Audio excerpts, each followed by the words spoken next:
Hello friends. यदि किसी व्यक्ति को बहुत ज़्यादा यॉर्निंग या चम्हाई या बगासा आ रहा हो तो क्या करना चाहिए? ये काफ़ी कॉमन प्रॉब्लम है। कुछ लोगों को बहुत ज़्यादा टेंडेंसी होती है कि उनको यॉर्निंग होता रहता है। कई बार ये एम्बैरेसिंग भी हो जाता है सोशली कि उनको बहुत ज़्यादा यॉर्निंग हो रही है, जहाँ पे ज़रूरत नहीं भी है वहाँ पे भी हो रही है। किसी लेक्चर को अटेंड कर रहे हैं, किसी काम को कर रहे हैं, क्लासरूम में है या किसी फ्रेंड के साथ डिस्कशन में है, तो भी उनको यॉर्निंग हो रही है। वो कई बार उतने बोर नहीं भी होते हैं, लेकिन फिर भी वो इसे कंट्रोल नहीं कर पाते हैं। तो आज डिस्कस करेंगे ऐसे केसेस में क्या करना चाहिए जिससे आपको एक्सेसिव यॉर्निंग ना हो, और खासकर बहुत ज़्यादा अनकस्टम सर्कमस्टांसेस में यॉर्निंग ना हो या ज़्यादा आपको जम्हाई या बगासे ना आए। टॉपिक पर जाने से पहले जो लोग हमारे चैनल पर नए हैं उन्हें रिक्वेस्ट करूँगा कि चैनल को सब्सक्राइब करें, वीडियोस को लाइक और शेयर करें। सबसे पहले ज़रूरी है कि आपका रेगुलर स्लीप क्वालिटी अच्छा होना चाहिए। यदि पिछले दिन आपकी नींद प्रॉपर वे में नहीं हुई है तो काफ़ी चांसेस है कि आपको बहुत ज़्यादा कमज़ोरी या नींद लगेगी, और नेक्स्ट डे कोई भी लेक्चर अटेंड करना या कोई भी फ्रेंड्स के साथ डिस्कशन करना, टाइम स्पेंड करना आपको मुश्किल पड़ जाएगा, क्योंकि वहाँ पे आपको ज़्यादा यॉर्निंग या जमाई आ सकती है। तो यदि आपको ऐसा प्रॉब्लम का चांस लगता है अगले दिन किसी लेक्चर में, तो उससे पहले आपकी नींद पिछले दिन की प्रॉपरली होनी चाहिए। नींद की हैबिट्स भी प्रॉपर होनी चाहिए। नींद का मतलब सिर्फ ये नहीं है कि आप बिस्तर पे 8 घंटे आप पड़े हो और लेटे हुए हो तो नींद हो गई, इसका ये मतलब नहीं है। प्रॉपर अच्छी क्वालिटी की नींद होनी चाहिए, जिसके बाद आपको रिफ्रेशिंग लगना चाहिए। इसमें टिप्स क्या है, क्या क्या चीज़ों से आपकी नींद इंप्रूव हो सकती है, उसके लिए ऑलरेडी हमने एक वीडियो किया अपने चैनल पर, आप देख सकते हैं उस वीडियो को हमारे चैनल पर। इसके अलावा ज़रूरी है कि आप स्ट्रेस और एंजाइटी को कम करें। यदि आप मेंटल स्ट्रेस में हैं, दिमाग में बहुत ज़्यादा तनाव है, तो वैसे केसेस में भी बहुत ज़्यादा यॉर्निंग या जमाई आ सकती है। बहुत ज़्यादा एंजाइटी भी अगर है तो वैसे केसेस में भी मेंटल रिलैक्सेशन करने से यॉर्निंग या जमाई का प्रॉब्लम कम हो सकता है। इसके अलावा ज़रूरी है कि हाइड्रेशन प्रॉपर मेंटेन करिए। कई केसेस में ऐसा देखा गया है कि यदि पेशेंट डिहाइड्रेटेड है या उसको प्यास ज़्यादा लग रही है तो वैसे टाइम पे उसको ये प्रॉब्लम ज़्यादा देखने को मिलेगी। इसके अलावा ज़रूरी है कि दिन भर एक्टिव रहिए, रेगुलर एक्सरसाइज करिए, अपने काम में दिन भर बैठे बैठे मत रहिए। जो लोग अपने ऑफिस वर्क में या काम में या क्लास में बहुत ज़्यादा देर तक एक जगह पर बैठे रहते हैं, उनको ये प्रॉब्लम ज़्यादा होती है। आप बोर नहीं हो, एक्टिव रहें, दिन भर कोई काम में खुद को इन्वॉल्व रखेंगे तो आपको ये प्रॉब्लम थोड़ा सा कम होगा। इसके अलावा जो भी आप काम कर रहे हैं उसमें मोनोटनी नहीं होनी चाहिए। मान लीजिए आप एक के बाद एक 4 लेक्चर्स में बैठे हैं तो डेफिनेटली आपको बहुत ज़्यादा बोरियम या बहुत ज़्यादा मोनोटनी या बहुत ज़्यादा एक जैसा लगेगा, नीरस जैसा लगेगा। तो यदि आपको मल्टीपल लेक्चर्स अटेंड करने हैं तो या तो बीच में थोड़ा ब्रेक ले लीजिए, या अगर टाइम शेड्यूल परमिट करे तो कोई पर्टिकुलर लेक्चर जो आपको ज़्यादा ज़रूरी है, ज़्यादा वैल्यूएबल है, उसको ज़्यादा अटेंड करें। थोड़ा टाइम लैप्स लेके लें, या लेक्चर्स का रिकॉर्डिंग आप अटेंड कर सकते हो। कुछ इस तरह का चीज़ों से आप प्लान कर सकते हो कि एक कंटिन्यूस चीज़ में आप 8 घंटे 5 घंटे तक कंटिन्यूस बैठे हो, वैसा ना करें।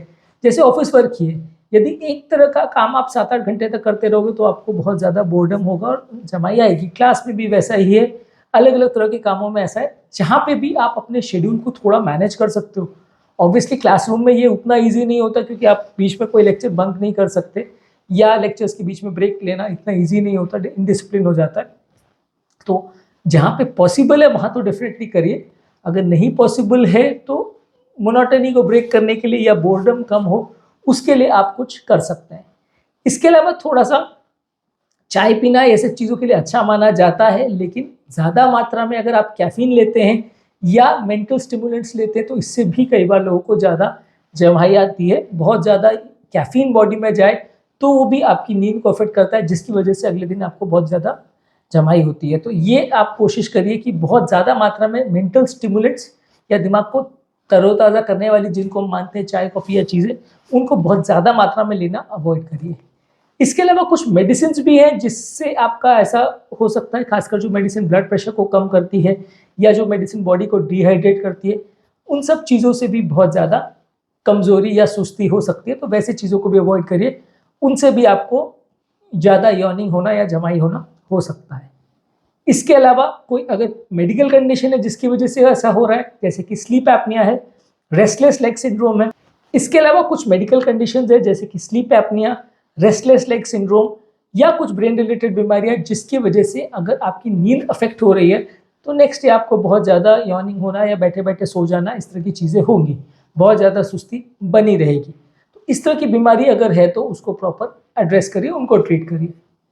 मेंटल रिलैक्सेशन टेक्निक्स का फॉलो करिए, progressive mental relaxation, visualisation technique, aromatherapy, ये सारी चीज़ें आपके स्ट्रेस को कम करती हैं।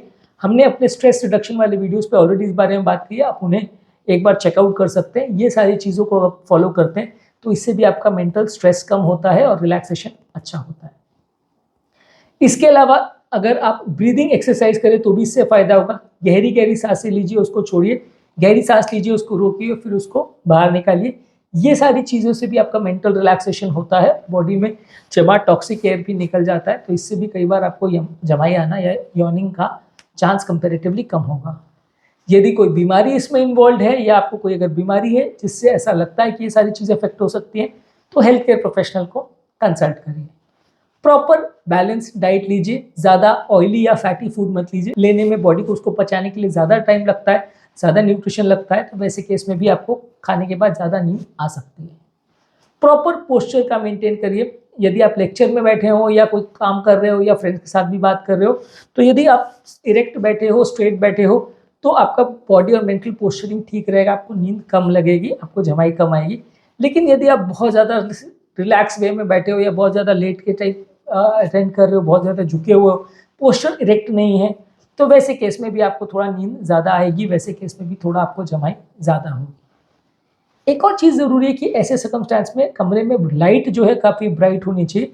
यदि आपको कोई काम करना है जहाँ लंबा समय लगने वाला है, बोर्डम होगी, आपका दिमाग बोर होगा, वहाँ पे कमरे में लाइट अच्छी होनी चाहिए, इससे भी आपका थोड़ा मेंटल स्टिमुलेशन अच्छा रहेगा, दिमाग काम अच्छा करेगा। इसके अलावा जब आप सोशली एंगेज्ड है या फ्रेंड्स के साथ बात कर रहे हो तो फ्रेंड्स के साथ टॉपिक चेंज करिए, चीज़ों में इन्वॉल्व होने का प्रयास करिए। कई बार क्या होता है कि 2-4 लोग बातें कर रहे हैं लेकिन आप उसमें इन्वॉल्व नहीं हो रहे या हो नहीं पा रहे, इसकी वजह से भी आपको बोर्डम लगता है, इसकी वजह से भी आपको जमाई आने लगती है, तो उससे थोड़ा बचने का प्रयास करिए। इसके अलावा अगर आप च्युइंग गम चबाते हैं वैसे टाइम पे तो इससे भी कई बार आपको आराम मिल सकता है, इससे आपको मेंटल स्टिमुलेशन मिलता है, दांतों को एक्टिविटी मिलती है, तो इससे आपको यॉर्निंग का प्रॉब्लम कम हो सकता है। तो अगर आपको ऐसे टाइम पे अगर परमिट हो, मतलब ऑब्वियसली क्लासरूम में तो ये अपसेट लगेगा, लेकिन अगर आपको वैसे टाइम पे लेक्चर्स वगैरह में कहाँ पे अगर आपको परमिट किया जाए तो आप उस समय कुछ चबा सकते हैं, स्नैक खा सकते हैं या च्युइंग गम खा सकते हैं, तो इससे आपका मुंह इन्वॉल्व रहेगा, तो आपको कंपैरेटिवली यॉर्निंग थोड़ा कम होगा। कमरे का एनवायरनमेंट बहुत गर्म नहीं होना चाहिए, जहाँ कमरे का एनवायरनमेंट बहुत ज़्यादा गर्म है और बहुत ज़्यादा ड्राई है वहाँ पे आपको थोड़ा यॉर्निंग ज़्यादा होगा, उसका थोड़ा सा ध्यान रखिए, कमरा थोड़ा सा ठंडा होना चाहिए। इसके अलावा मेंटल फोकस रखिए, चीज़ों पर, जो भी चीज़ों पर आप बात कर रहे हैं या डिस्कशन कर रहे हैं उसमें पूरा ध्यान केंद्रित होना चाहिए, तो इससे भी आपका माइंड फोकसिंग अच्छा रहेगा और थोड़ा यॉर्निंग कम रहेगा। इसके अलावा मेंटल फोकसिंग इंप्रूव करने के लिए मेडिटेशन कर सकते हैं, मेडिटेशन भी आपकी मेंटल फोकसिंग को इंप्रूव करता है, तो इससे भी आपको फायदा होगा। इसके अलावा एक ब्रीदिंग एक्सरसाइज है जिसको 4-7-8 टेक्निक बोलते हैं। 4 सेकंड सांस को लीजिए, 7 सेकंड तक सांस को रोकिए, यानी 7 सेकंड ब्रेथ होल्ड करिए और 8 सेकंड में, यानी 4 सेकंड ऑलमोस्ट डबल टाइम में धीरे धीरे करके सांस को छोड़िए, यानी 4 सेकंड सांस लिया, 7 सेकंड उसको रोक लिया और 8 सेकंड में धीरे धीरे करके उसको रिलैक्स किया। तो 4-7-8 रूल बोलते हैं, ये आप कंटिन्यूसली अगर करते हो तो इससे भी आपको थोड़ा सा रिलैक्सेशन मिलेगा और आपको कंपेरेटिवली थोड़ा नींद आने का प्रॉब्लम या यॉर्निंग होने का प्रॉब्लम कम हो जाएगा। इसके अलावा थायराइड फंक्शन चेक करिए, अगर किसी को हाइपोथायराइडिज्म है तो वैसे व्यक्ति को भी थोड़ा यॉर्निंग हो सकता है। सोने से पहले मोबाइल बहुत ज़्यादा प्रयोग मत करिए, मोबाइल बहुत ज़्यादा अगर आप एक्सपोजर रखते हैं तो वैसे व्यक्ति को भी बहुत ज़्यादा नींद आ सकती है, नींद कॉम्प्रोमाइज़ हो सकती है और अगले दिन उसको यॉर्निंग ज़्यादा हो, ऐसा हो सकता है। दिन भर एक्टिव रहिए, बैठे बैठे का टाइम मत स्पेंड करिए, रेगुलर फिजिकल एक्टिविटी और एक्सरसाइज करते हैं तो इससे भी यॉर्निंग का प्रॉब्लम कम होता है। प्रॉपर हाइजीन मेंटेन करिए। इसके अलावा हाइजीन प्रैक्टिस भी जरूरी है। आपने कॉमनली देखा होगा कि जब कभी नींद ज़्यादा आ रही है तो चेहरे पर आपने पानी मार लिया या चेहरे को धो लिया, मुंह को धो लिया, तो इससे भी कई बार नींद चली जाती है। आपने शावर ले लिया अगर पॉसिबल है तो उससे भी नींद चली जाती है। तो इस तरह की चीज़ें आप कर सकते हैं, पानी के एक्सपोजर से भी कई बार नींद भाग जाती है। इसके अलावा कुछ माइंड बॉडी रिलैक्सेशन टेक्निक्स होती है, जैसे टाई ची डांस होता है, क्विगोंग करके डांस है और जेंटल योगा है। ये सारे चीज़ों में आपका माइंड और बॉडी का कंट्रोल इम्प्रोवाइजेशन होता है, एक बॉडी में एक अलग तरीके का योगा टाइप है ये, जिसमें आपको माइंड और बॉडी का कंट्रोल और सामंजस्य मेंटेन होता है। तो इस तरह की चीज़ों को आप कर सकते हैं, इससे भी आपको थोड़ा फ़ायदा मिलेगा और यॉर्निंग का प्रॉब्लम थोड़ा कम हो जाएगा। तो आज के टॉपिक में हमने कुछ यूजफुल टिप्स के बारे में बात करी, जो अगर किसी व्यक्ति को यॉर्निंग ज़्यादा हो, जमाई ज़्यादा आ रही हो, तो उसे फॉलो करना चाहिए। जिन चीज़ों पर हमने बात करी वो हैं प्रॉपर स्लीप पैटर्न मेंटेन होना चाहिए, हाई क्वालिटी स्लीप होनी चाहिए, स्ट्रेस कम होना चाहिए, एंग्जाइटी कम होनी चाहिए, हाइड्रेशन या पानी प्रॉपर मेंटेन रहना चाहिए, एक्टिव रहना चाहिए, मोनोटनी या बोरडम नहीं होना चाहिए, बहुत ज़्यादा चाय कॉफ़ी या मेंटल स्टिमुलेशन नहीं लें, मेडिसिन क्या चल रही हैं उस पर फोकस करिए, कोई मेडिकल बीमारी जैसे sleep apnoea, restless leg syndrome या न्यूरोलॉजिकल बीमारी तो ध्यान रखिए, मेंटल रिलैक्सेशन टेक्निक्स जैसे विजुअलाइजेशन टेक्निक, अरोमा थेरेपी और प्रोग्रेसिव मेंटल रिलैक्सेशन, इसको फॉलो करिए, डीप ब्रीदिंग एक्सरसाइज करिए, हेल्थ केयर प्रोफेशनल से अगर ज़रूरत है तो दिखाना ज़रूरी है, हेल्दी डाइट रखिए, पोस्चर अच्छा होना चाहिए, ब्राइट लाइट का प्रयोग करिए, इंट्रैक्शन करिए, लोगों के साथ प्रॉपर्ली सोशली एंगेज रखिए, च्युइंग गम ले सकते हैं, स्नैक ले सकते हैं, कमरा या टेम्परेचर बहुत ज़्यादा बॉडी भी ओवरहीट नहीं होनी चाहिए, माइंडफुली सब चीज़ों पर फोकस करिए, डीप ब्रीदिंग एक्सरसाइज में 4-7-8 टेक्निक को फॉलो कर सकते हैं, थायराइड फंक्शन चेक करिए, मोबाइल पर ज़्यादा टाइम स्पेंड मत करिए,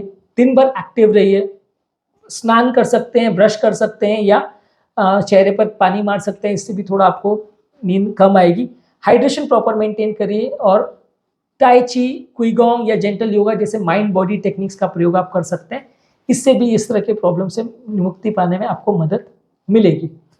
उम्मीद करूंगा कि आज के टॉपिक में आपको कुछ नई बातें जानने को मिली होगी। जो लोग हमारे चैनल पर नए हैं उन्हें रिक्वेस्ट करूंगा कि चैनल को सब्सक्राइब करें, वीडियोस को लाइक और शेयर करें, ताकि कंटेंट से ज़्यादा लोगों का फायदा हो सके।